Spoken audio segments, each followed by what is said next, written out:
Good afternoon, ladies and gentlemen, and welcome to the Tour du Monde Stage 2. This is your commentator, Derek, and I'm glad to be back after a serious illness over the Christmas period. But no more about that, we'll just crack on. And if you hear a little bit of coughing, that's just the remnants of me clearing out my chest. But we've got an exciting race coming up. Yesterday kicked off with the individual time trial, and we had some pretty good racing.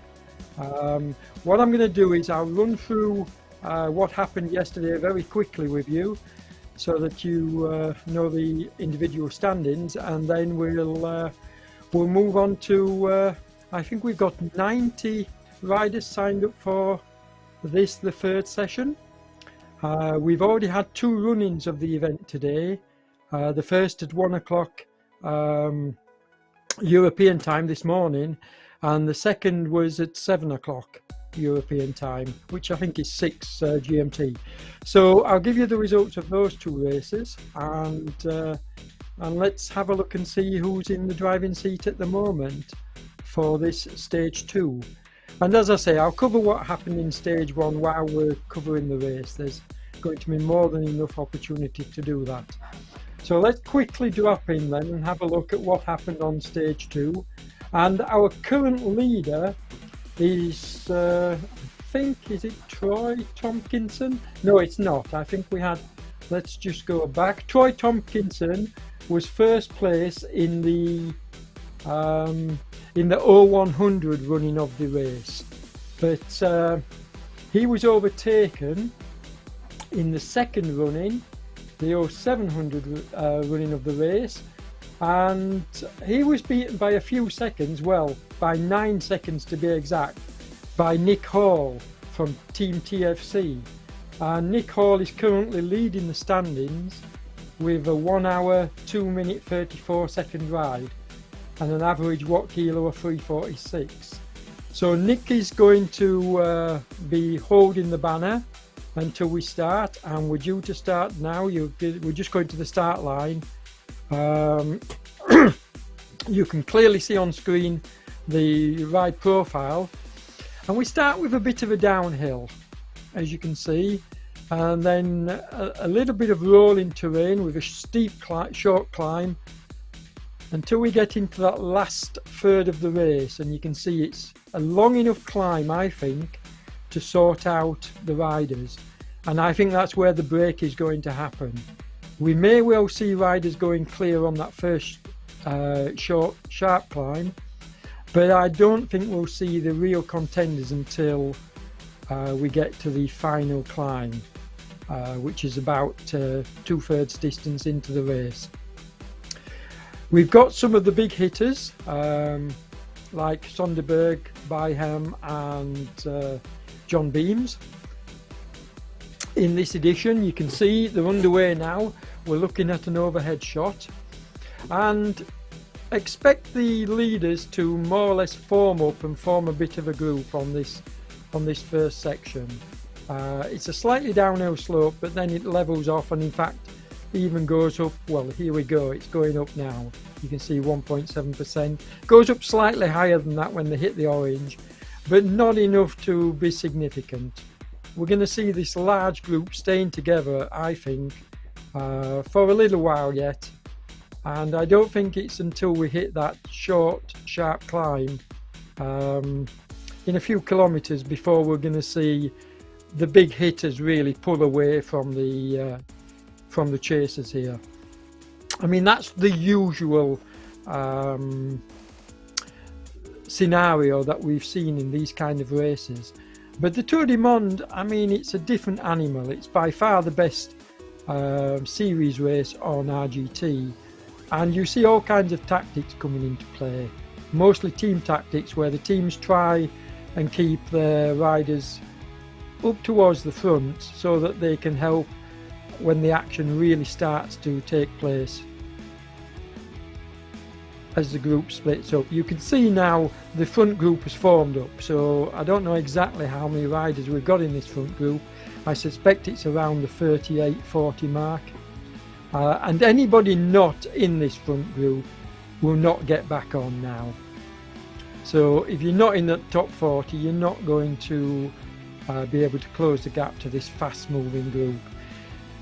Now, I think this is a tactic from Monde. He's pulled off the front because he wants the pace to be high from the start to try and keep down the numbers that managed to make this front group. That hasn't really happened. They've still got 40 riders in this front group. So the tactic here to sort of like raise the pace right from the gun, I don't think has worked as well as they probably hoped it would. You are going to see people, you've seen Monde now being consumed by the main panel, and you can see closely behind this group of 40, not too far, in fact we can see it on screen quite clearly, you can see the chasing pack in group 2.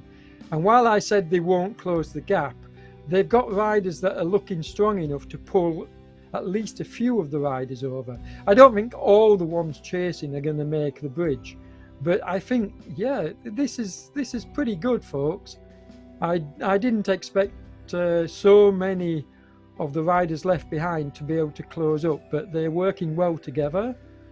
And yes, there's about a 50-meter gap. The question is, can they work well enough together for all of them to close it? You can see the guy in purple off the back here. He's going to have to burn a match to get back in amongst his compatriots, the chasing group. And this is really going to hurt those riders behind. Their legs are going to be screaming because they're working incredibly much harder than the riders in front, because they're not taking effect of the huge draft that the front group are getting. So while some of them may well get back to this front group, and you're seeing them do so, they really need to tuck in amongst that big group and get some recovery fast.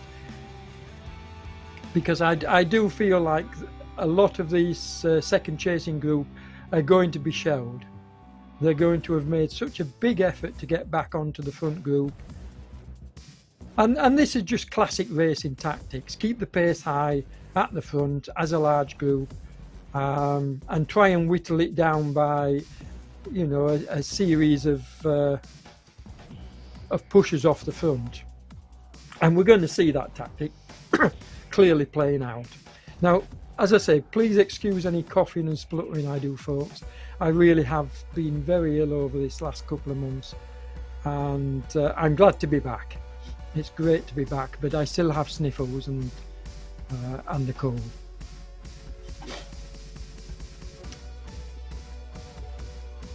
So the chasing group have done very well. You've got these two riders, Akulla and Placido.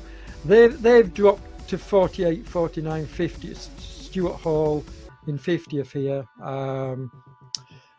with another rider, and I'm surprised there to see Sonderby dropped off the main group. That is a big surprise to me. Very strong rider, and he's obviously been caught napping, because you wouldn't expect a rider of his class to have been dropped at this early stage. And these riders here, there's some good riders amongst this group. So I think what's happened is perhaps some of the riders just didn't expect the pace to be so high from the off and were caught unawares, just more or less trying to find their legs. But there's no time for that when it's a downhill start. The pace, you know, is going to be absolutely screaming right from the off, and you saw that by the fact that you know, we had those riders going off the front of the group pushing the pace up. So my guess is that this group here that we're watching, and we'll call them group 2 because I think they are group 2, we might have a few riders in between.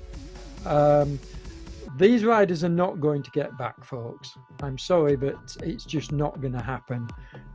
This group are away now, so however many, and we will count them as we go along the road. This group is basically where the leaders are going to come from, obviously. I mean, that goes without saying. But this large front group are away now. We'll check the gap shortly when we move further down the field. But Yeah, thanks, Paul. It's great to be back, lad. I'm sorry I'm not in 100% condition, but it's great to be back commentating. I love this, as you know. Um, I really get a big buzz from commentating and giving my wisdom to the ride, because I generally, folks, have a good clue as to what's happening tactics wise. I've got so much experience over the years from both live and e-racing that I can generally call the tactics pretty well. And you can clearly see that riders in this front group, the big hitters, the stronger riders, are pushing the pace along at the front because they know they don't want to give that second group even a whiff of a chance to get back on, because there are some really good riders in that second group. And so these riders pushing off the front, including our own Keith from OTR, he's probably the best veteran in this race. Keith is helping push the pace along, but you've got some of the real big hitters here on the front, making sure they're working well through and off. As you can see, the tactics here. This is really good racing, folks. When you see riders taking short turns, doing pulls through and off like this, you know the pace. Well, you can see from the rider pace. The pace is 43.5 kilometers an hour on a slight uphill. I mean, 0.4%. So these guys are not hanging about. They're really motoring. They're really putting in the big efforts. I mean, when we get into the single screen version, you'll be able to see the colours at the side of the name changing. And, excuse me, you can actually watch the riders' efforts and see when it goes orange, you know that's a pretty strong effort. When it goes red, you know that's a max effort that they are putting in. So the riders will be settling down a little bit now. They've got a good gap. They're not going to get caught by the second group unless they really do ease up. And they're into you can see from the white paddle at the bottom of the screen, they're into what we call the transition stage of the race, where more or less they're into the valley. Yes, they've got a small rise coming up, but it's basically the terrain now is nice and shall we say flattish for this kind of racing, for just pushing the pace along nice and steady, a bit of throwing off, a bit of team tactics, you know, get your team together, get them working well, stay in the draft, try and save some energy, and then really push hard when we get to the next climb, which is going to be critical. We'll see in a moment when the course graphic comes back on screen at the bottom, as we're looking at Robin Sanderson. Thanks for your well wishes, Robin. It was nice to speak to you this morning. Robin is a really good OTR rider. You can see his stats here on screen, and he's tucked nicely into what is, for me, the perfect position when you're doing a race like this. He's tucked nicely behind the front riders, not showing his head off the front, and just basically, as is Joris from OTR, from Rasio, Joris Shapers, he's doing the same. It's the perfect position to be in, just off the front, but close enough to watch for anybody trying to brake, you know, in case 3 or 4 riders decide they want to brake off the front. As we can see here, we've got Soderberg and Mard. Now, Mard is one of the stronger riders in this edition of the race, the third running of this race today. And I believe Mard will be working for his teammate, John Beams. Although for some reason, John Beams is in the RGT, the Team 3R racing kit, so maybe I'm told he's riding the Tour de Monde for Team 3R, which is pretty amazing when you think about it, a rider of his class. And Mad, I think, will be just trying to keep the pace high to make sure that this front group is kept more or less together. Now, I've just seen Nick Greenhow. He's in this front group, as you would expect. He's a class rider, so expect Nick to be up there towards the end, but there are so many good riders I could name here. So I'm not going to try and, I mean, it's not fair to try and just pick out a few, but when I do, as I said, there's some really classy riders here, including Byam, Clive Byam, Daniel Schock here. But there are really, in my mind, only 3 or 4 contenders for the win today, and that's not doing a disservice to others. That's just I know who the stronger riders are because I've covered racing on RGT long enough now to know who the contenders on this kind of a stage are going to be. And the great thing about the Tour du Monde is you can follow the stages and you can say, okay, well, he's the favourite today, but he definitely might not be the favourite tomorrow when the terrain changes. I think this kick up towards the end of today's stage and then the downhill is going to suit a particular type of rider, but we'll call that later in the race. I'll tell you who I think is going to win today's race later on. For the time being, we've got various riders pushing along at the front. We've got Phillips and Greenhalgh working together from Rassio along with Rowbottom. So, you know, Rassio Racing have got a good group here towards the front, and in fact Parks as well. So they've got, I've counted at least 6 riders, Rassio Racing, are bossing this race, which is a tactic we saw last year. If you remember, we saw this tactic from OTR in the early part of the Tour du Monde 2021. And how well did that work for them? It worked fantastically well. So Rassio Racing are doing similar kind of tactics. They're bossing the front of the race, and this is going to be exciting. I think Rassio are going to want to put their riders on the podium, if not take the win today, and they may well do so. As I say, we'll call that later on, but it's going to be an exciting race, folks, because I really believe that this kind of a stage is going to make for unexpected breaks, shall we say. I'm really looking forward to when it hits this second big climb and we see the big hitters take off.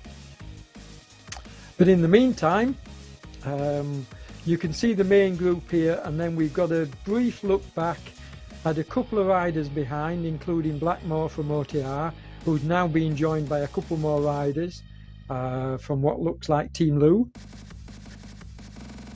It's really nice to see such good teamwork from the riders in the Tour du Monde. I mean, we've got numerous teams now with the necessary 6 riders in each team. So people like OTR are fielding multiple teams, Rassio are fielding multiple teams, as are pedalers. So it's nice to see. And we'll have more on the team standings as we go further into the tour. Excuse me.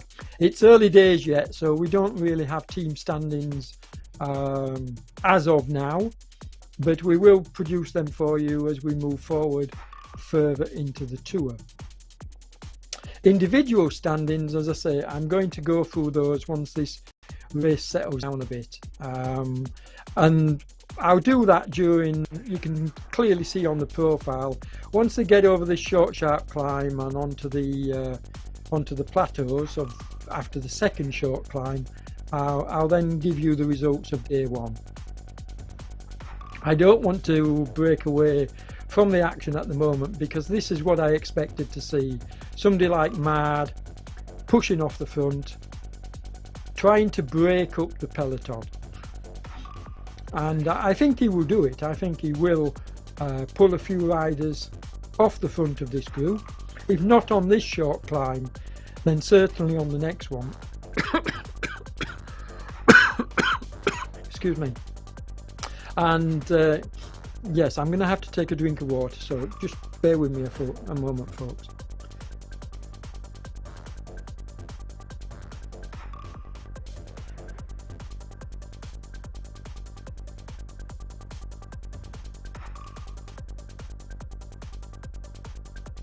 Okay, we're back. So as you can see, Mard is doing as expected. He's pushing off the front, pushing the pace up, hoping that a couple of riders will pull away from the group, and you can clearly see that tactic is working. He's stringing out the group. This is a long enough climb for that to happen. I don't think they'll shell everybody from the chasing group. You can now see it's a long line, but what this will do is it will sort out the contenders. Now some of the bigger riders, or what I call the big hitters, will definitely come back on the downhill section on the next rolling section across the plains. But then we've got another short, sharp little climb, which is further going to have an effect on splitting the main group. But it isn't really until we get to the final climb, the big one, where we're going to know who's going to take this stage. I'm pretty sure by the time we get there, and you can see Lundqvist, who's one of the riders I'm pegging for being there at the finish, along with Van der Wiel. And Van der Wiel, by the way, is currently leading the standings, so he'll want a good performance today, which is why he's caught Mard and working well with him. Now if these three riders, Lundqvist, although they've left Lundqvist in the wake, he needs to chase and get on. But if these three riders could get, shall we say, a 200-metre gap going into that second short climb, the fact that they are good climbers, they could well open up a significant enough gap to stay away. So we'll watch this gap. It's currently about 140 metres, maybe a little bit less, 100 metres. So they've got 100 metres at the moment. Now if they can grow that to 200 metres, I think that's going to be enough to take them into that final climb, and they would stay ahead. So we'll see my tactics play out, whether that works or whether John Beams and his fellow riders can close this gap. The fact that Mard is in this front group from Pedalers and Robin's having turbo problems is telling me. Sorry to hear that, Robin. I'll check up on you later, mate, but I hope you get it sorted. Yeah, so my feeling is that Lundqvist is struggling to hold on to Mard and Van der Wiel, who I feel are the two stronger riders in this trio, and they're proving that. But Lundqvist is very canny. He will try and do the drafting. He will try and stay with them. But Van der Wiel and Mard, I think, are just a slight class above Lundqvist. He's a very good rider, but I would expect him to get dropped, to be honest. We'll see what happens. And as Paul Nicholls, you can clearly see on screen, Paul Nicholls is our resident Magic Roads guru. He's the one that usually does a lot of the OTR Magic Roads, but our, shall we say, second guru and amazing, road builder is Samir from Samir's Magic Roads. And Samir, he did last year's Tour de Monde, and I have to say it's probably the best race I've covered on RGT by a long shot. And he's done the same this year. He's done the roads for the Tour de Monde 2022, and we've yet to see what he's got in store for us, but if looking at what we've seen already is anything to go by, it's going to be a treat, folks. Samir doesn't do poor roads. I've ridden a lot of his roads, I've commentated on a lot of them, and they're just stunning. They're superb. So these three are managing to stay together. Lundqvist, I'm a little bit concerned that he's constantly having to burn matches, pulling back to these two, and that he's going to pay for that. He's going to pay for that towards the next climb. This short, sharp climb may well see him not be able to stay with these two up the front, but we'll see what happens. I hope he does. The more the merrier at the front for me in terms of excitement levels, because I'd rather see a couple of 2 or 3 riders than just one solo rider go off the front. Makes it a little bit more exciting, and in fact I'm really hoping that these riders shooting off the front now will get caught, but we're not really going to know that until we get over this next rise and see what kind of a lead they've got. I said about 200 metres, and if they carry 200 metres into that final climb, they're not going to get caught. So we'll see what happens.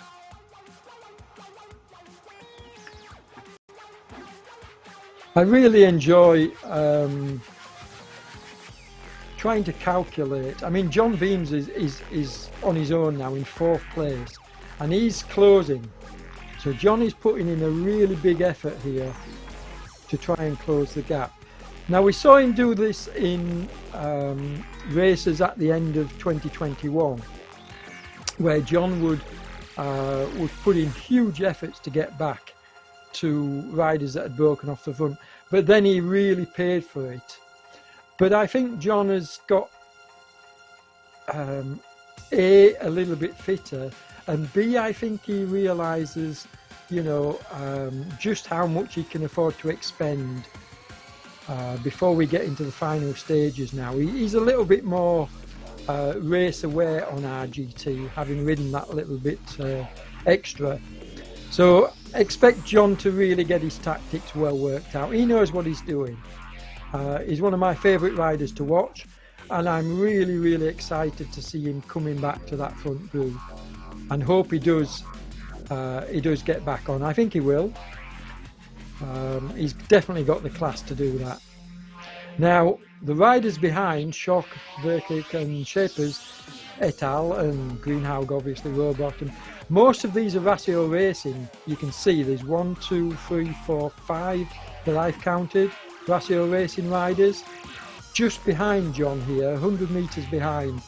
And I genuinely think that they can close that gap before we get to this next climb.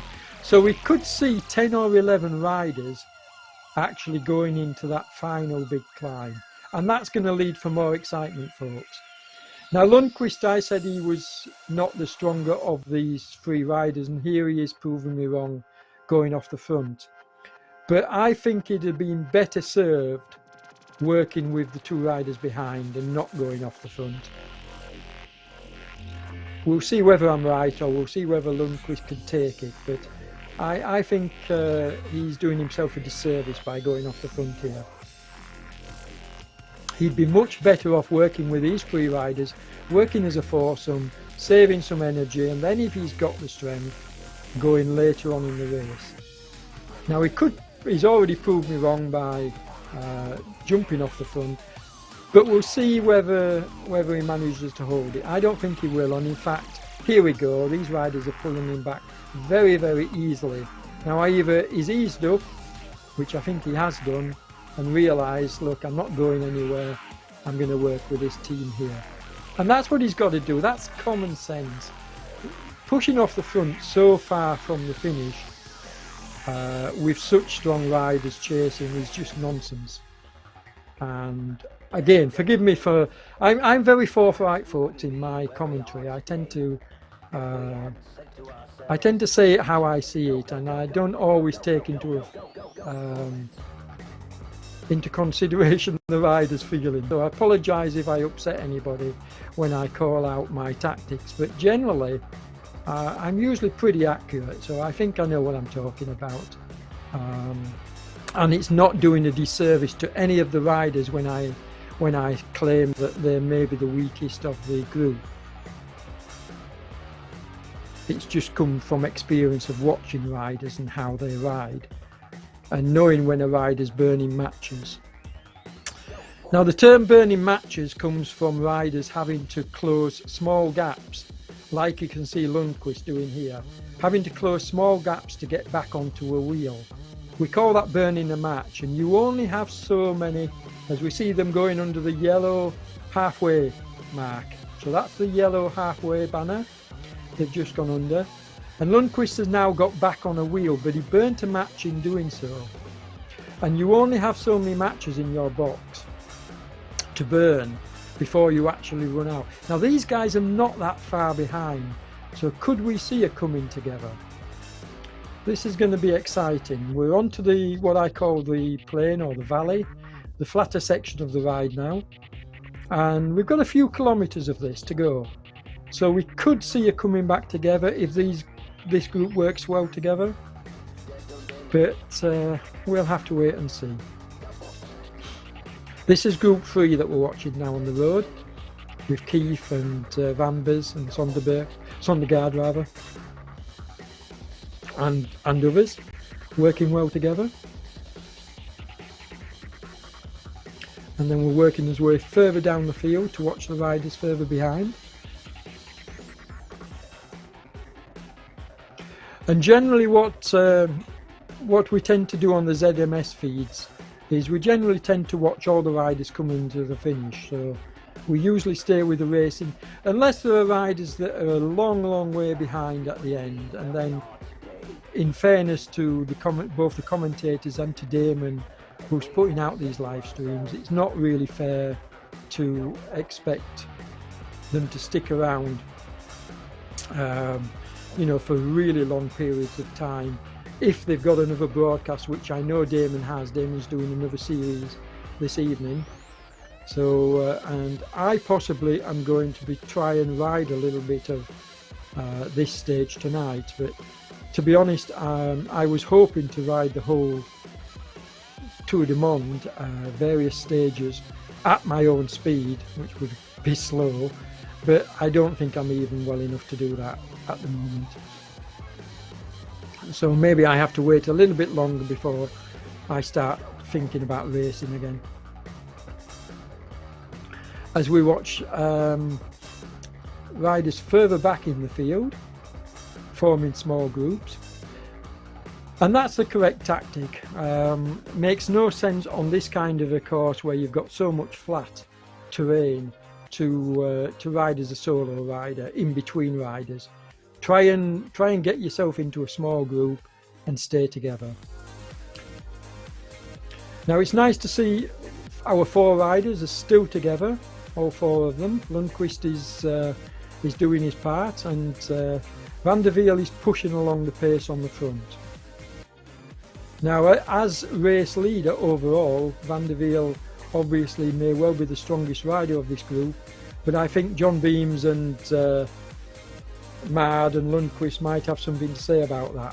I mean, Lundqvist, while I called him, I think he's going to pay for his efforts early on, but if he doesn't, he's certainly been a race winner and stage winner in the past. So he's got the pedigree to take this one if the others are inattentive and allow him to jump off the front. So they've got to watch him, but I think they've got his measure. And we'll call the possibly 1, 2, 3, 4 once we get to this final climb. You can see the pain cameras here, John Beams in his pain cave. He's always got that open mouth, heavy breathing look about him, so you know he's really working hard. You know, we watched him all the way through the Tour de Suisse, or the Tour du Alps as it was renamed to, because John had his pain camera on for every stage of that race, and we were able to see the kind of efforts he was putting in. And I love to see this, and I think more riders, and if you're listening, the likes of Mad and Van der Wiel, you could do yourself a great service by getting yourself a webcam and joining John in the pain room. It's very easy to do. You simply follow the link that Damon from ZMS will give you for his Zoom meeting. You simply send a link and then you join the Zoom meeting, and there you are on camera. And I do think more of the top riders should do it. I know they're verified. I'm not calling them out for not being verified, because they are. But it would be nice to see you on screen actually working hard, and we can then compare. We can compare you against John and the others. as we watch Versik and his compatriots trying really hard here to get back on. But now that's a bit of a surprise, seeing Van der Wiel. He's taking a bit of a breather off the back, but he's going to have to burn more than one match, I think, to get back here. So while he's a strong rider, he can't afford to do that. Trust me, folks, having to do this, having to put in an extra effort to get back to a wheel, you pay for it later in the ride, and John Beams proved this to us in the Tour du Alps. We saw him having to do that, and we saw how it cost him one of the stages. So you can't be inattentive and drop off the back. You've got to stay on the wheels.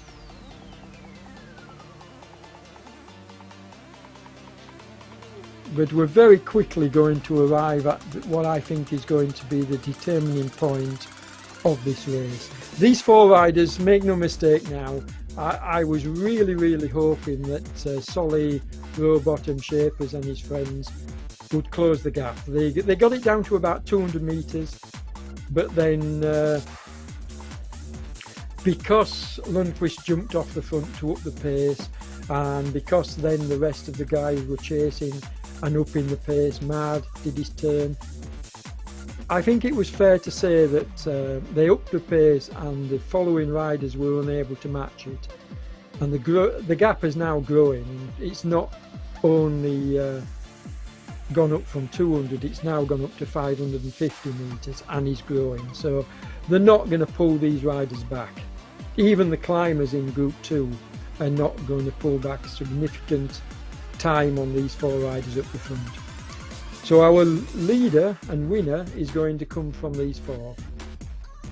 And to be honest, with the likes of Van der Wiel, Mad and Beams and Lundqvist in this group, all four of them have won stages. So we've got, not in this particular tour because we're only on stage 2, but all four of these are stage winners in past races. So we're going to see quite a good battle here between these. Who's going to prove to be the strongest? Well, we know that Mad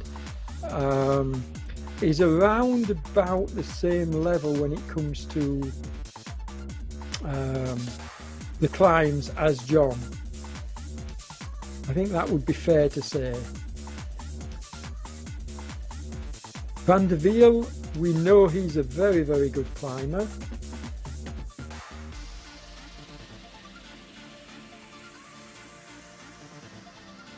Lundqvist, I've watched Lundqvist go. Now if Lundqvist is going to win this, he's going to have to go from distance. He's not going to be able to match these guys at the finish for pace, definitely not. He's going to have to go for a longer option. But they have to stay together now. They can't afford to break apart. And I think actually they will break apart on this next climb. I think we're going to see who's going to be taking the first and second spot. I think Greenag will be a bit disappointed that this group weren't able to hold on with the leaders, because again, he's a class rider. And I think he would have expected to be in with a shout. Now you can see Damon has put on board on screen the live leaderboard, and we've got Van der Wiel is in first place, Mad is in second, Lundqvist is in third, and Beams is in fourth place. So that's the leaderboard as it currently stands, but I think that's going to switch around today.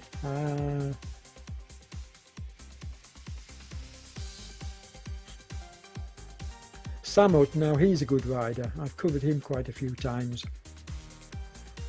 But this group, they're basically working for their own race placings now. They're definitely not going to get back on, and they'll know that as well as anybody else. So my guess is that this group will work together until they get to the climb, and then possibly see who's the strongest among them and try and sort out the minor places.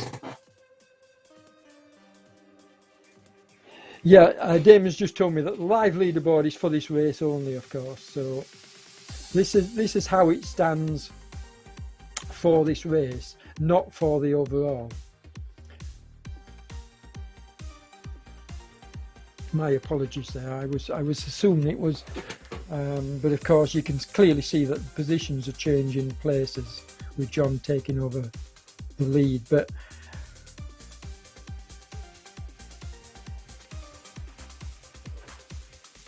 I think when you've got 4 riders so close together, the live leaderboard, while useful to sort of like see what position the riders are in, is not really relevant to position on the road until they start to split up.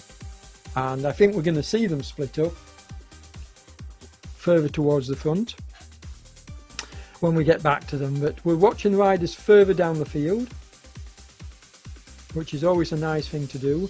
We have a really good OTR. You saw 2 riders there. You can see Mike Aid here.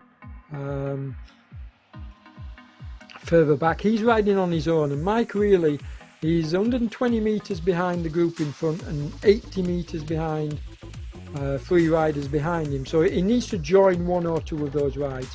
Don't try and ride on your own, Mike. It's a lonely place to be, mate. I really like these transitions that Damon has come up with. They look really nice. Yeah, Thomas Peterson, you can see on screen, he's voting on Mard, Henrik Mard, for the climb, and I think he's not far off. I think Mard will attack on the climb. We'll see. John is the rider that may, because he's a bigger rider, he's good and he's strong, but John may be the one of the 4 that struggles on this climb. And what he will try and do, John will try and hang on to the lighter riders in front of him, and if he can stay within a reasonable distance or even with them up this climb, then John is definitely a contender for the win. But he may well get distance on this climb, so we'll keep an eye on that. I think it's fair to say he's the one that out of these 4 that's the most likely to get distanced,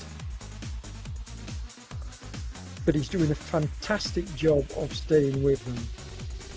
And if he does stay with them, and I hope he does, there we go.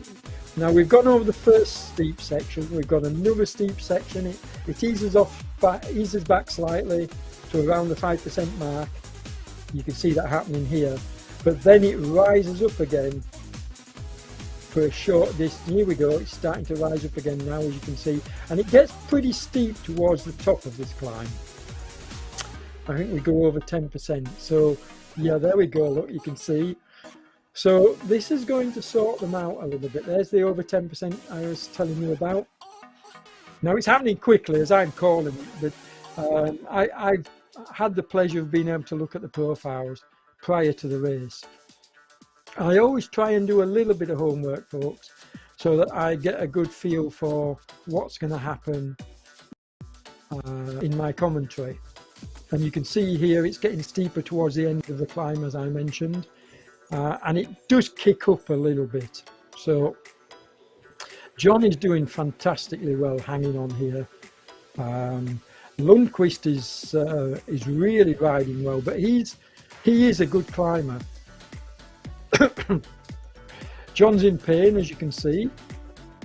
We got Clive. Now Clive's further back in the field, no less in pain, but hiding it well. But John is really you can actually see the pain on his face, excuse me, and how, you know, how much of a struggle this is for him. And as I say, riders, please consider joining the Zoom pain room, because it really gives us an insight into the kind of efforts you're putting in, and it's good to see. We love to see riders doing this. John's struggling to get enough air in. I know that feeling. But I mean, this is just absolutely stunning and amazing to me. He's managed to stay with the other three riders, and because he's managed to do that, John is now in with a real big shout of taking the stage.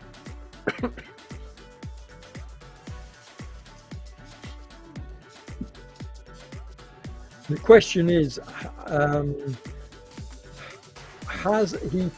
is he going to pay for it? Is he going to, he's had to put in a supreme effort to stay with these riders.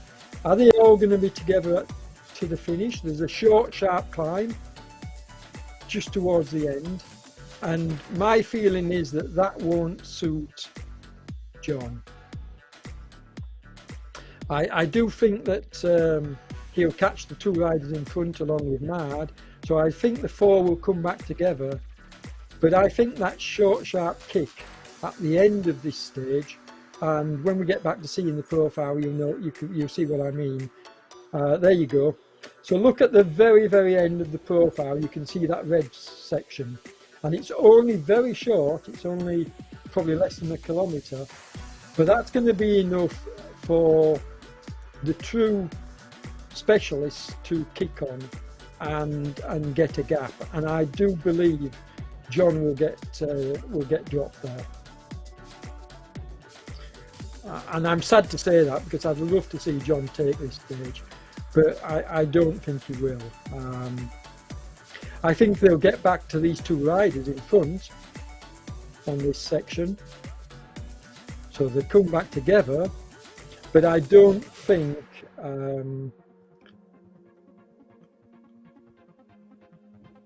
he's going to be able to compete on that short, sharp final climb. And it pains me to say that. There's John coming back, going straight through. Now there's enough time here, and certainly you can see the blue section. Now the blue section means that the downhill is quite steep. So they've got a short blue section coming up, but then they've got that longer blue section. And that's almost an opportunity to freewheel. I don't think they will freewheel, but it is almost an opportunity to do so. You can see Lundqvist, his watts dropped to 0, so he is freewheeling. And some of the riders will do that. I mean, it's a personal thing. I personally, depends on the situation, tend to freewheel quite a lot, which is why I fall well behind. But some riders will pedal through and keep the pace up. But it's a chance to get recovery now. John's still pushing out 4+ watts, so he's working really, really hard. But I think he'll recover on the blue section and get back some of his karma, some of his energy. But will it be enough to get up that final spike? Now I'm going to call Van der Wiel as once again the winner today. I just think he's looked, even though he had to burn that match that I called earlier on, maybe more than one, he has looked probably the strongest of these four riders. But Mard is doing a wonderful job here, pushing the pace along on the front. But again, I don't think this is a valid tactic. I think this is just wasting energy. He's not going to leave behind those three riders in front. So pushing out, almost 5 watt kilos to try and get away from them. Yes, he might well be the bigger rider in these four riders. I don't know the weight. I'll have to check on that later. But he could well, he could well be the heavier rider. So he's trying to get the distance before we hit the climb to give him a bit of an advantage. But it's not going to pay off. They're pulling him back. It's not going to work. They're not going to let him go. And with that short climb coming up, I think they're all more or less going to hit it together. And then it's just going to be who's got the strength to shoot up it and take the win. And my call is I think Lundqvist will do quite well. I expected him to be dropped by this stage, I'll be honest, and that's not doing him a disservice. It's just I tried to watch the race earlier, and when he was burning matches, I was a bit concerned for him, thinking he wouldn't be able to hold on. But he's done a wonderful job, and he could well be in with a shout along with Van der Wiel on the final climb. So Lundqvist for second place.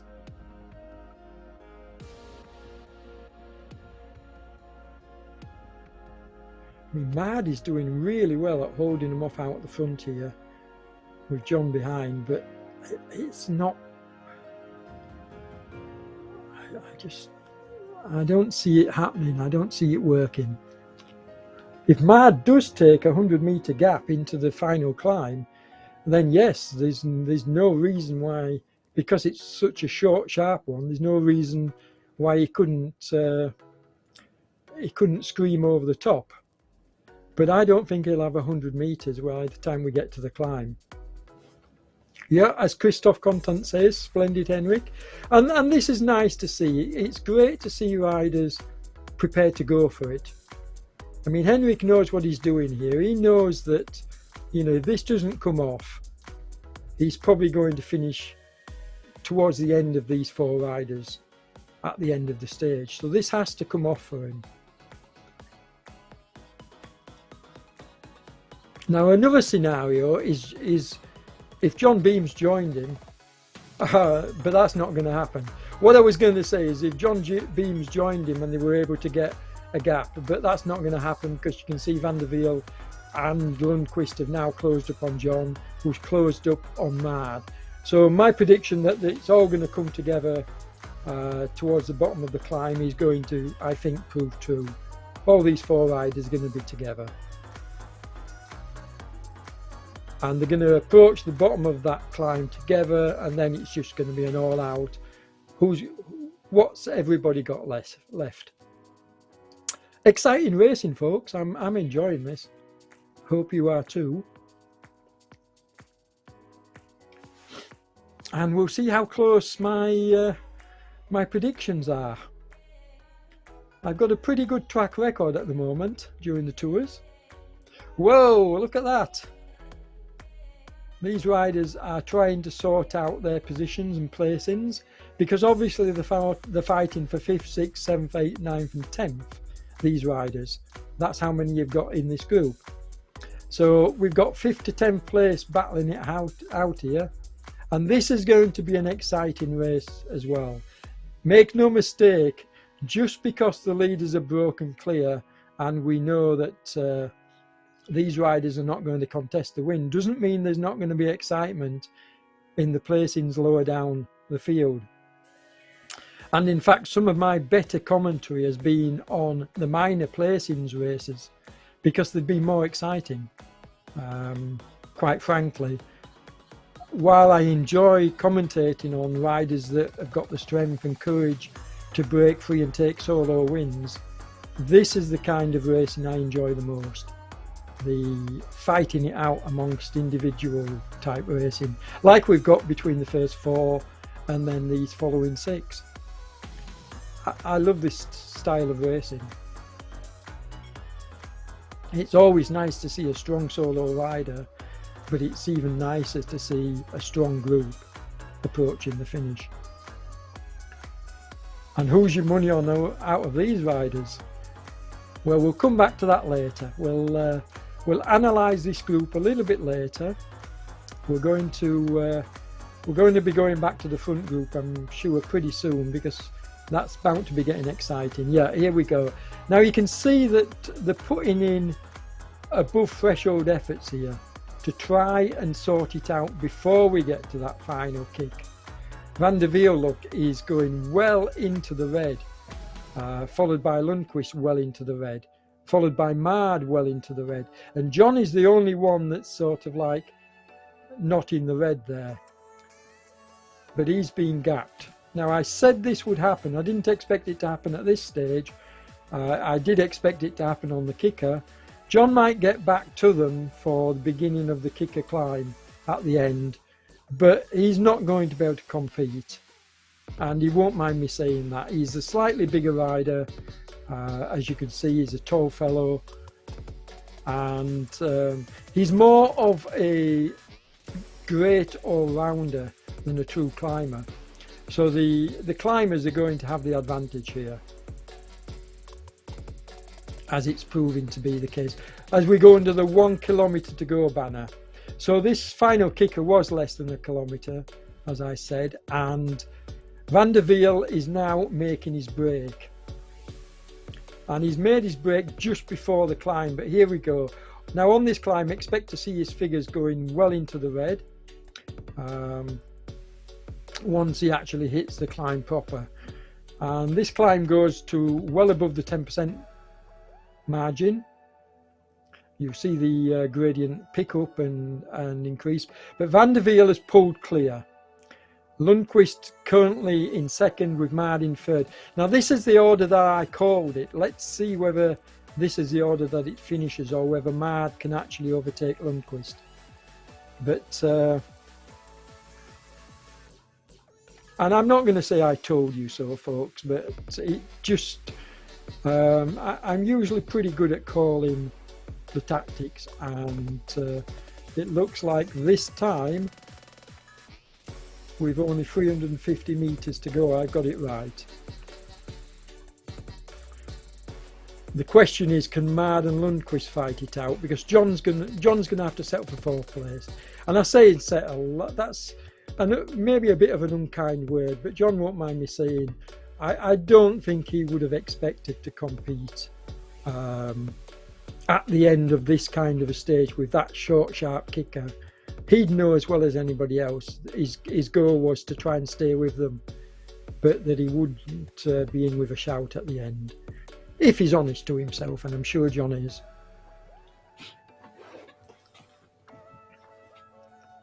One of my favourite riders to watch, so I'm sure he will have his day on stages that suit him, and there are plenty, believe me. There are some good stages coming up that will truly suit John for the win.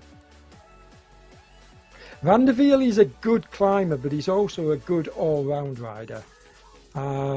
He puts out huge wattage. I mean, he finished with about 5.5 watt kilos yesterday when he took the stage. So he's a strong rider. I think he's an ex-pro. I could be wrong, but I'll check up on that for the next race. But he takes the win. As he goes over the line, Van der Wiel takes first place. Mard is going to set my prediction slightly by taking second. I think, given the work he's put in, Mard probably deserves this, because he's, out of the four, he's probably put in the most work. Lundqvist taking third place rather than second, I predicted, so I got first right anyway, and John Beam's taking fourth. Now then, the excitement is going to be building for these guys behind. We can see that Solly is trying to break away from them. He's got a 10-metre gap, but I think the others might have something to say about that. Once we watch John coming over the line, there we go. Now we're going to go to the riders behind. Now Solly has got a 15-metre gap, yep, and you can see the riders behind. Can he hold it? I told you it got steep, folks, 16.4%. I said it kicked up towards the end. So this is pretty amazing. And look at the finishing time, 54 minutes 40 seconds. Now that's a good 8 minutes faster than the previous best time. So an amazing turnaround, a lot faster than I expected. I thought we'd be looking at 56s. So 54, that's awesomely impressive riding. And I think we are going to see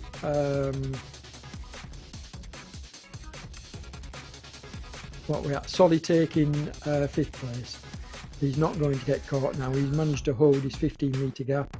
Verkasik behind him is chasing, trying to close it down. He's got it down to 14, but no, he's not going to close this gap.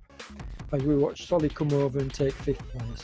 Well done, Solly, from Rasio Racing. I think he's the first Rasio to finish, and we get a tight between Versick and Linden.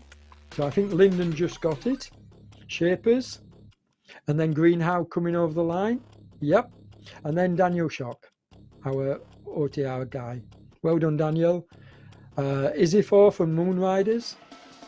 They've got very distinctive green and white shirts, as you can see. Nice to see him.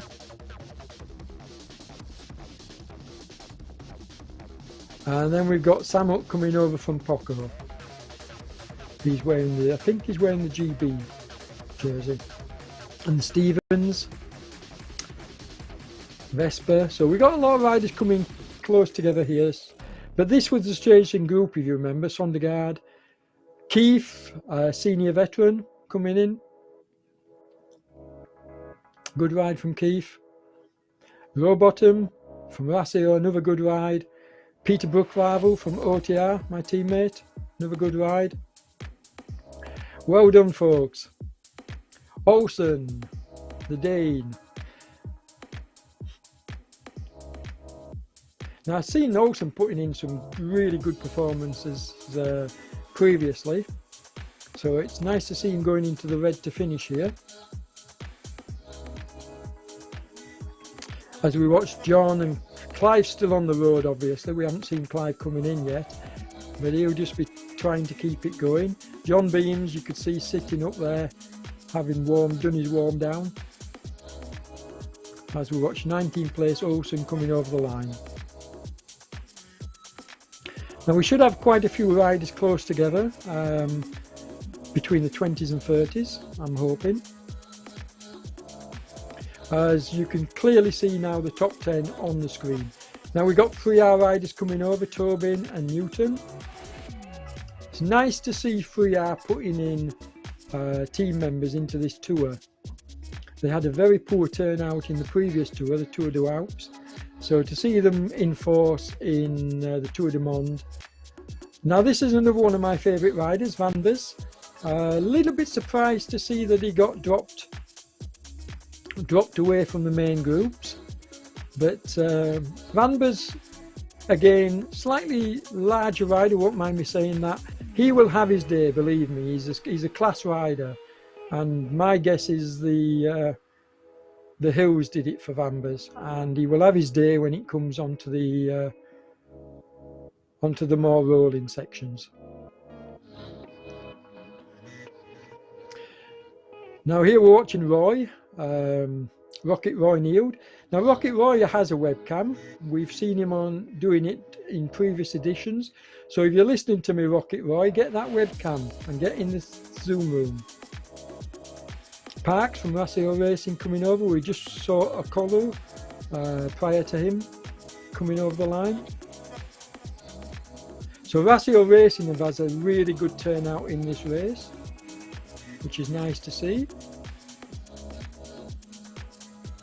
You can see that on screen now we have 11th to 20th place showing on screen. Well, 11th to 19th. Parks comes in 25th. And two riders slightly behind him, Edge and was it Russell? No, Russell's on his way now.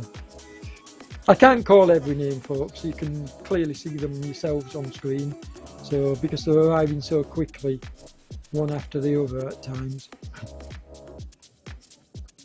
We don't have any really large groups to come in. We've just got ones and twos and small groups of 3 or 4 happening. I don't think we've got any really large groups left to come in, but we do have a lot of riders still out on the road. I think we had more than 90 on the start line. I'll check on that a little bit later.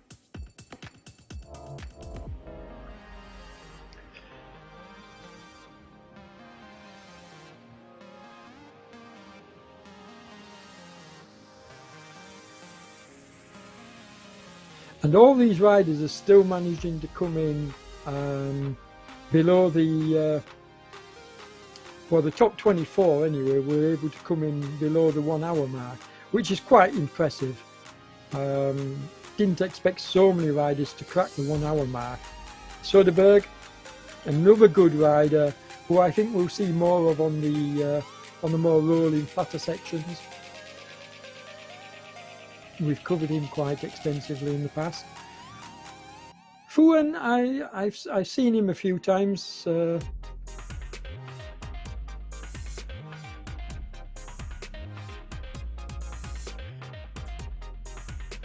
another, his compatriot, Sonderby.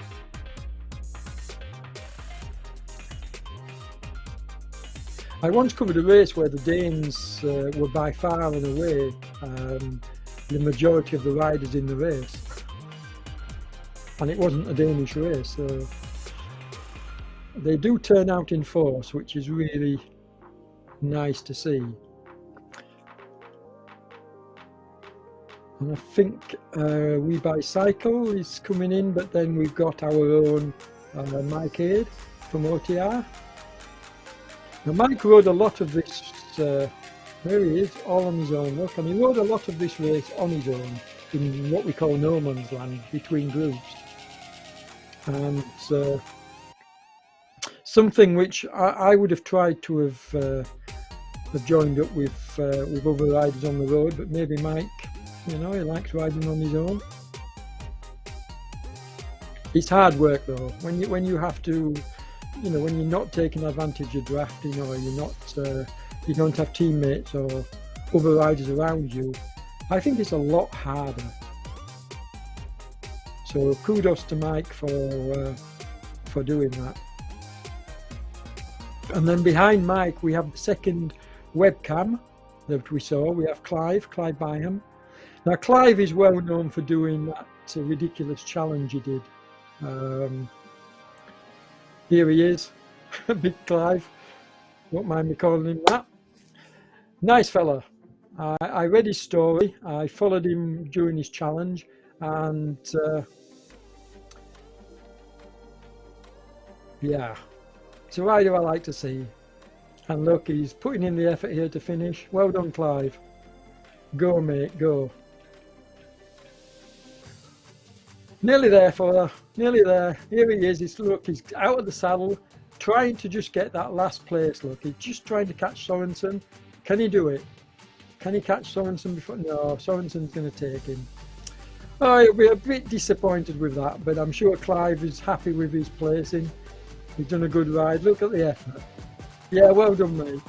I love these webcams, folks. Please, riders, come on, consider getting one. They're very easy to do, very easy to hook up, very easy to get on this stream so that we can show you pain.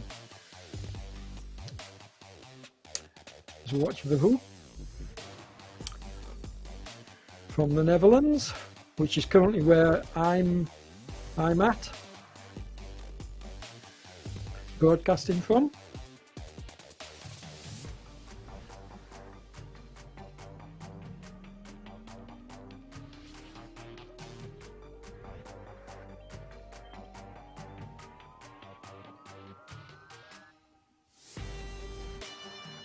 So we're down to round about the 40 mark now.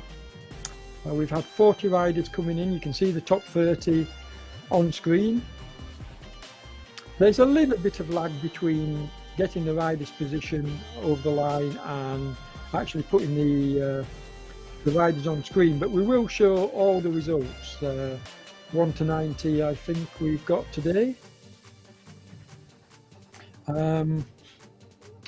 Let me find out whether are we staying with the action to all the fin. Well, let's just find out if we.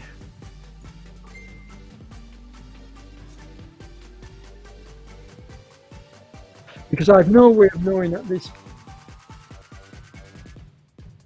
I've no way of knowing, folks, how far behind the tail enders are.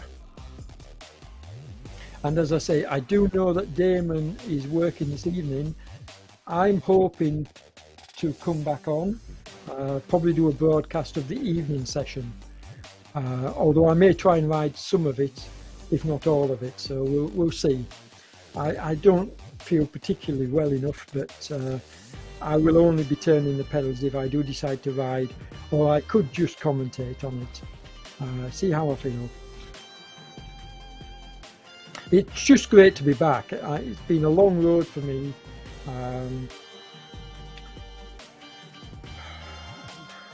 At one point it was touch and go with the illness, and yeah, I'm just glad to be here and glad to be back doing commentary. So thanks everybody for your well wishes. Very, very much appreciated, believe me. Helped me out of a deep hole.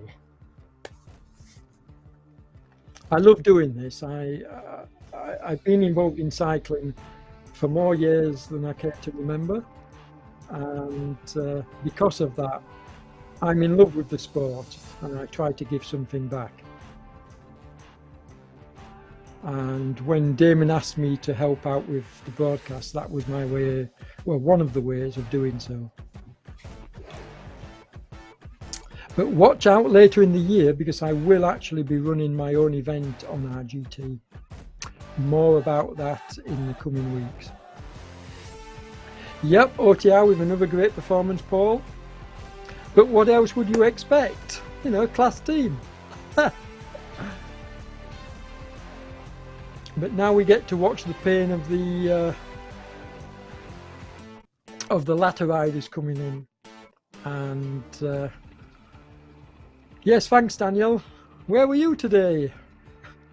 Didn't see you. We watched Davidson coming over the line.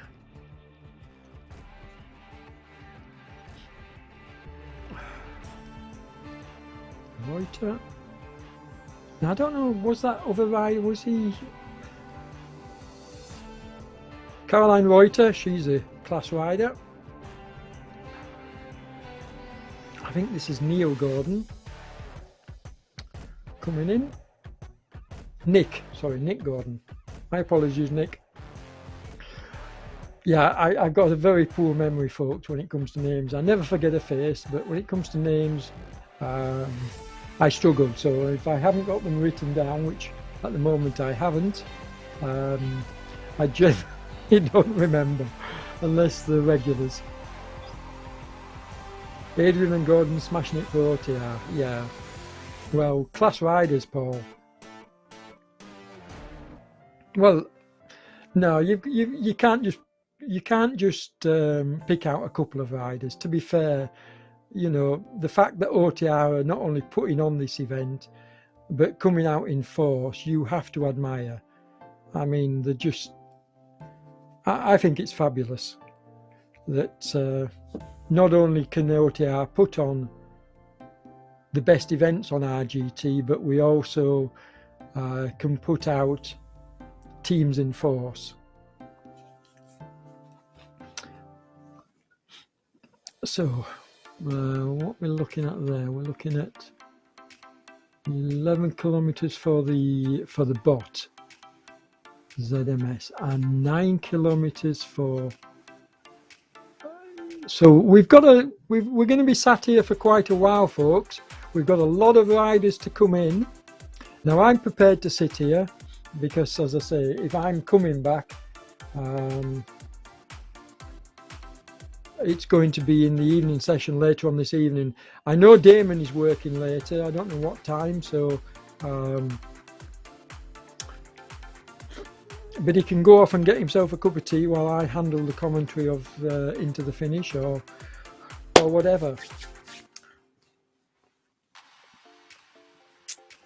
I really like the new interface. I don't know whether you do, folks. Yes, thanks, Luke. It's good to be back, mate. Yes, I really like what ZMS have done with the interface. They've tweaked it. I like the multi-camera views. I mean, this is my favorite view, where we can see the profile on the bottom of the screen. We can see where the riders are via the white dots, etc. But the multi-screen just gives us as commentators that little bit more information. You know, we can watch where where the second, third groups are on the road, see the gaps in real time, and basically see who the riders are, because when you're following main screen, you can't see who the following riders are all the time. So going multi-screen allows us to do that, because the names pop up more frequently. Some names I recognise here in the results. Canoe. I wonder what if anybody knows what's his real name. I've only ever known him as Mr. Canoe. What's his real name? I should know, because he's part of the isn't he part of the Lou team or something? But anyway, if anybody knows his real name, messages. But yeah, some good names there further down the field, including Mike Wareham, look, from Moonriders. Well done, Mike. Nice to see you on the roster. And as I say, I will try and cover some of this evening's race. So we'll see what happens there. Now we have got a couple of big hitters going for later this evening. In fact, while I'm doing commentary on these last riders coming in, let's just see who is signed up for this evening. So I'll go to the RGTDB site and we'll see who's signed up for tonight, because I believe we've still got some of what I call the big hitters. In other words, some of the riders who are going to affect the overall running of the race, and we still have them to go. We still have a few of those to go. Now it kicks off at 19:45 Central European time, which is 6:45 p.m. UK time. And as I say, I may well be on board for this one. Now some of the sign-ups that actually took part in this race, like it's showing Samut. Now Samut has already ridden, we know. Daniel Nogibar is down to race it. Yeah, I think what I saw earlier was I saw some of the I saw some of the riders signed up for the later showing of this race, and what they've done, they've signed up for the later running and then taken part in this earlier running. So whether that's tactics or whether they've just signed up to both in case they couldn't make this one, as we watch Corinne coming over the line, I don't really know. But we've got Gav Ash from TMC. He's down to ride this evening. Jim Ogov is going to ride this evening. I'm only mentioning a few folks. I can't call every rider out, but they're two notable riders that are going to be riding later on this evening. I think our own Paul Nichols is going to ride this evening. Daniel Neugebauer is going to ride this evening. Yeah, so, but I think some of the riders who I saw signed up for this evening have actually ridden today. So, including Isifor was down to ride this evening, but he's already ridden as well. So the overall leader obviously is still Van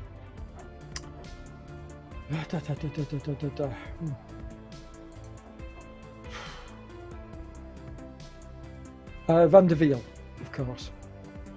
I tell you, my memory's terrible. Jonas is still leading the overall standings, obviously with 2 stage wins. I mean, an amazing ride today to take the overall. Not just in first place, he actually he took it by 14 seconds from Henrik, and then Lundqvist was a further 7 seconds behind, and John Beams was 23 seconds behind Lundqvist. So very tight. All the first 4 riders, you know, were within a minute of each other, which is pretty impressive for this kind of a stage. And I do think we're going to see some out-and-out sprints in some of the stages to come. We'll see how that pans out. Haven't even looked at tomorrow's stage yet, but I'm sure when we come towards the end of this broadcast, Damon will put the graphic up on screen and we can have a look at it, see what we've got in store for tomorrow. Not sure what I'm doing tomorrow. I'm pretty certain I'll be covering part of it, but I don't know in terms of commentary what days I'm going to be involved at the moment. I'll update you on that as soon as I can. Mia going over the line. Corridox. Sarah. Yep, I was going to say Sarah, but I didn't dare. But yes, Sarah. Team Lou. Mr. Stephen. Faze Stephen from Team Lou Racing. I love their jerseys, very easily identifiable. Mr. Feldman.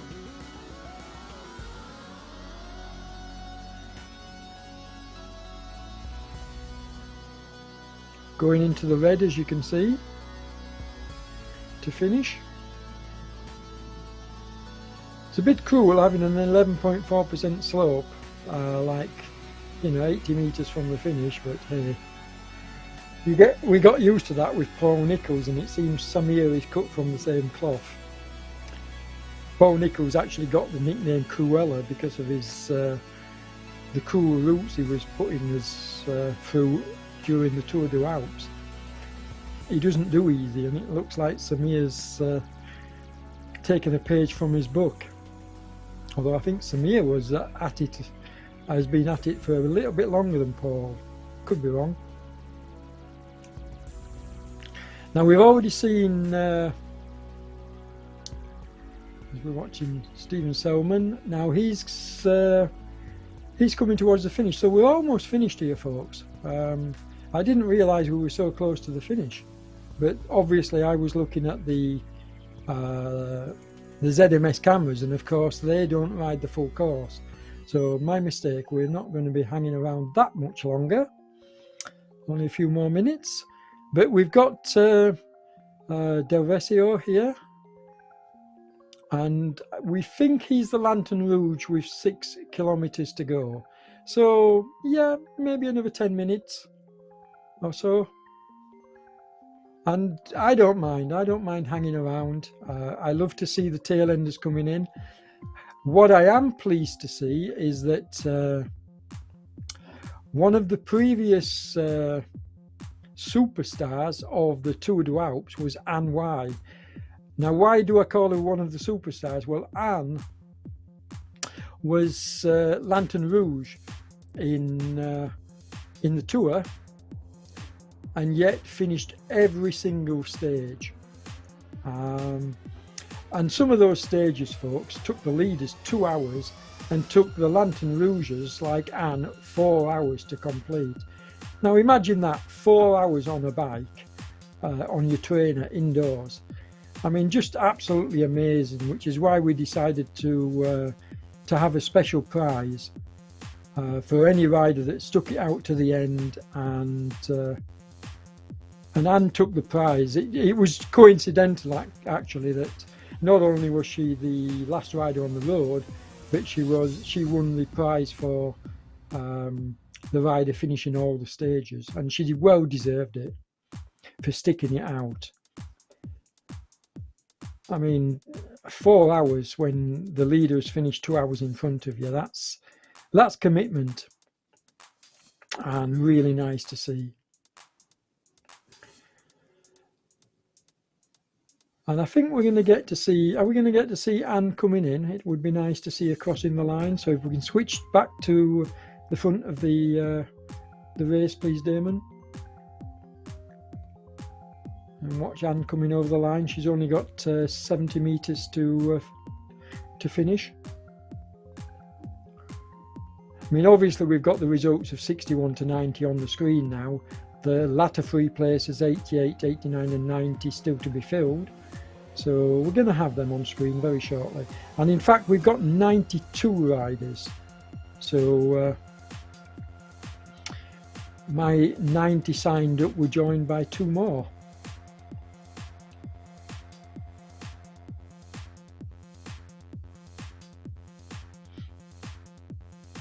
And Damon must be having a cup of tea, otherwise he'd have switched back to the front to watch Anne coming over the line. But we generally, on these broadcasts, we generally do stick around until the end and watch the last riders coming in. And I've already opined on this many times. We like to do that because we believe that the riders deserve equal coverage. So now this is the last rider on the road, but can we switch to the front? And here we go. So we're going to watch Selman coming into the finish now. He's just got 180 metres to do. Then we'll catch Anne Y coming to the finish. Then Jansen, Zigzag, and the final rider who you saw running around that downhill section, Del Vesio. So well done, Del Vesio. You covered that final 9 kilometres. Well, you've done 6 of the 9 very quickly. Mind you, it was downhill. I haven't said that, but yes, you've done well. Excellent riding. So here you can see that we're showing the live results on the screen. And what a good result for Keith from OTR in 16th place there. I mean, Keith, the reason why I keep mentioning Keith is because he's not far off my age, and I'm no spring chicken, but he's a really competitive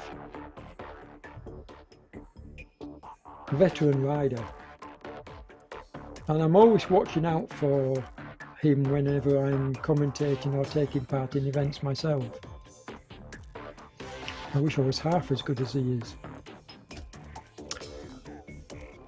And here's Anne, and it's lovely to see her. As I say, Anne got great praise for her fortitude, and Anne even was taking part in the women's competition during the Tour de Alps, and she even took a stage, a ladies' stage win in one of the stages. So she's a bit of a lightweight, so she'll have struggled today on this course. This course is not really the kind that would suit her. Annie's a true climber. She's only lightweight, true climber. So she'll do well, believe me, Anne will do well on the true climbing stages. Well done, Anne. Lovely to see you coming over. And I'm looking forward to seeing her when we get onto the big mountain stages, because she'll certainly be in with a shout amongst the ladies.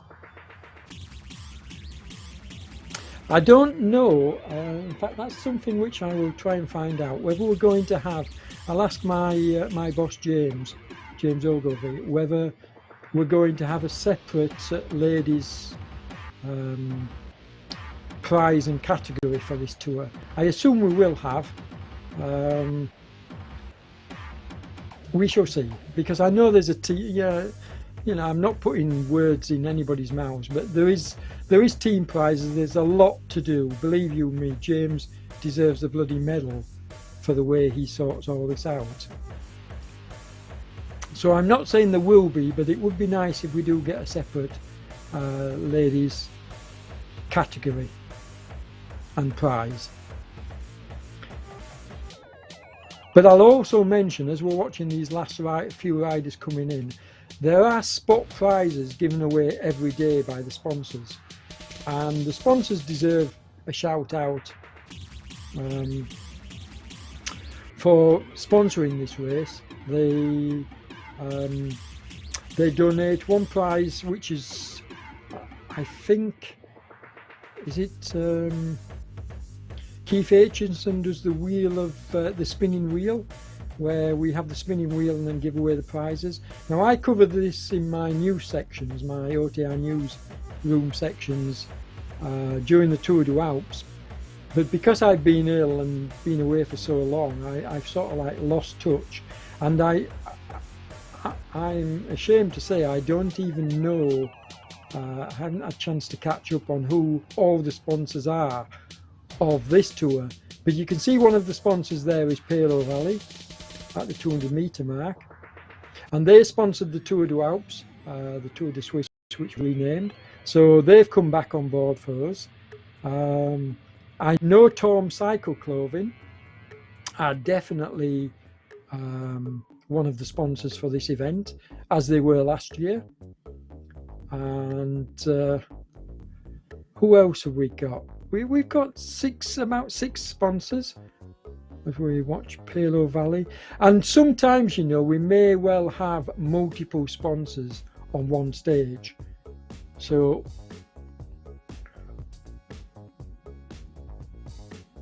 when I say multiple sponsors, we may have more than one prize to give away. That's a possibility. I'll get more up to speed as I speak with my colleagues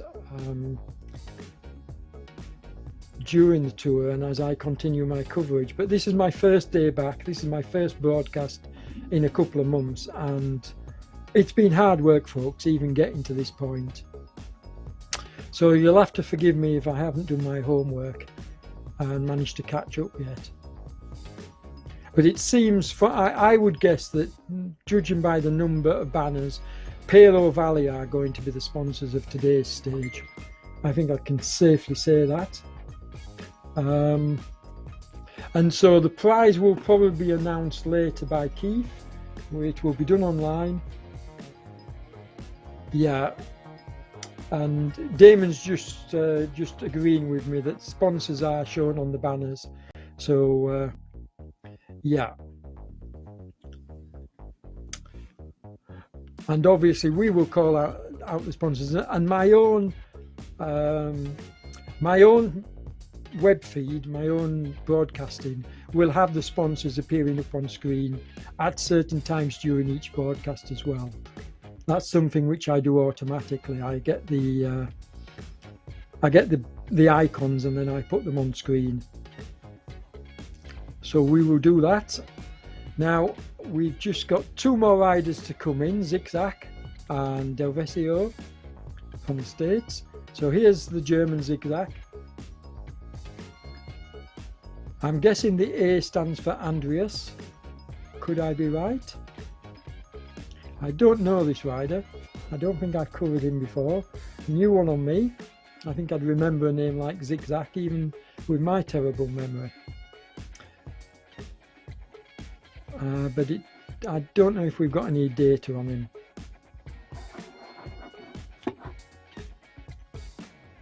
"300 meters from the finish on the steeper 14, look at that, 14% section. You cool man, you. Samir, 15% even. I said it kicked up, but wow.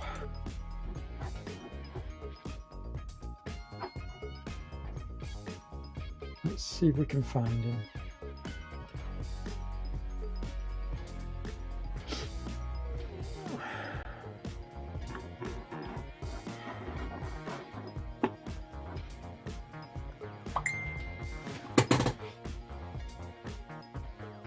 Yeah, he's only on RGTDB as A Zigzag, so we can't give you his first name.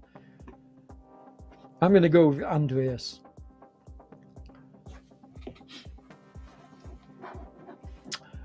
And that's almost a wrap, folks. Like I said, we'll wait for Delvesio, this rider, to come in. He's just got 400 meters of this awesome last climb to finish. And then we'll pull up the graphic for stage 3, Monday's stage, which I'm looking forward to. and then we'll wrap it up. We'll wrap up the session. ZMS will be back this evening covering the how do you pronounce it? The Prometheus series, the Echelon series. My apologies, Echelon series. Yeah, I've got a terrible memory. I do apologise. But yeah, so Damon's back covering the Echelon series this evening. And for those of you that don't know, you should really tune in, because the Echelon series is the pro racing series on RGT. So you get to see the best e-racers in the world taking part. And I mean, Swift had these some of these riders a little while ago, but Swift Racing is not even comparable to RGT. RGT is more realistic, and I think we're going to see more real-time races coming over to RGT, as well as this Echelon race series that we've got now, purely and simply because of the realism, because of the dynamics, the drafting dynamics, the racing dynamics. I think anybody that's serious about e-racing would want it to be as realistic as possible, and I think our platform RGT offers that. Don't get me wrong, Swift has been wonderful for putting esports out there, but having recently gone over and watched some of the racing on Swift, I can honestly say it still appears to me to be a game. It's not. It's just the tactics that you have to use. The best rider doesn't always win on the day. And to be honest, if a race is fair, the best rider on the day, given good tactics, given a good team around him, should win. They don't always, but they should win. And that's why I love RGT, because RGT gives back to the better riders. Anyway, if you can, check it out. So it's the Racing League Pro Series taking place tonight. I'll get to time for you in a minute. But basically you can catch up if you go to the ZMS or the RGT News website. You'll find details of the whole series. Struggling with this last section, Delvisio. Going into the red, as you can see. So he's doing his best, is the lad, and this must be hurting. An hour and 34 minutes. Hopefully he can get there before the under the 1:35. He's got 30 seconds to cover 90 meters. Can he do it? I think he can. Come on, lad. And thanks everybody for tuning in and watching. I've really enjoyed coming back and covering this event. And you'll see more of me in the very near future. As I say, we're going to pull up the graphic. Come on, lad, see if you can make it. No, it's just going to fall outside the 1:35. Just. Well done. So there's our last rider over the line. And now we're going to pull up the graphic for the stage 3 tomorrow. And for those of you that might know this this course, this is the NASCAR Spider, and it's a representation, as you can see, of a six-legged spider, where the racers get to ride all the legs, all the arms. Now it's a longer stage, not very much elevation on it, only 132 meters in total, but it's a longer race, 57 kilometers, 58, call it 58 kilometers. And I think this is the kind of race that's going to suit the likes of John Beams and the larger riders. When I say larger, I don't necessarily mean in weight, although it will undoubtedly suit the riders, you know, the bigger, heavier riders. because they're going to be able to use their power on this kind of an event, and it's going to be exciting. I, for one, am really looking forward to it. So I don't know who's doing the commentary tomorrow. No doubt I will catch up on the series and who's doing what in the very near future. But because I've been away, obviously I haven't been party to all the negotiations, and we'll see what's left. So thanks again, folks.